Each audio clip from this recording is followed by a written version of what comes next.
Ураганот Милтон пристигна на Флорида, а во секоја минута доаѓаат застрашувачки слики од бурата, која моментално ја пустоши третата најнаселена американска држава.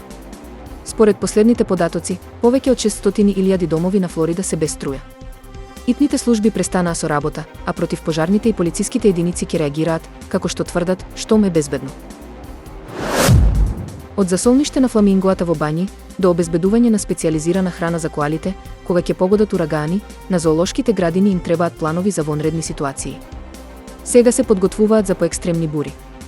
Тимот провери дали животните се безбедни во нивните живеалишта и ги префрли оние што можеа на повисоките места. Зоолошките градини и аквариумите обично имаат приспособени планови за итни случаи кои ги усовршуваат и вежбаат во текот на целата година. По ураганот Катрина во 2005 година, од објектите за животни се бара да имаат планови според Законот за благосостојба на животните од 2006 година.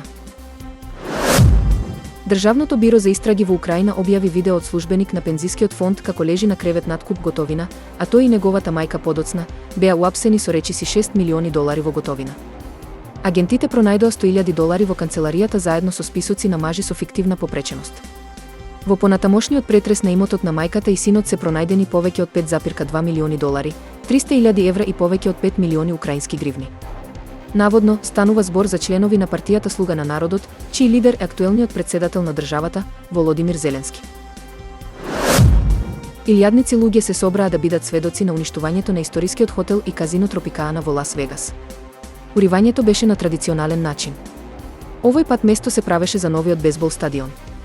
Од безбедносни причини немаше билети за продажба за ова шоу, ниту пак јавни места за гледање. Но тоа не ги спречи илјадниците неколку часа пред детонацијата да ги напуштат домовите и да најдат најдобро место за гледање. Спектаклот беше пренесуван и на телевизија.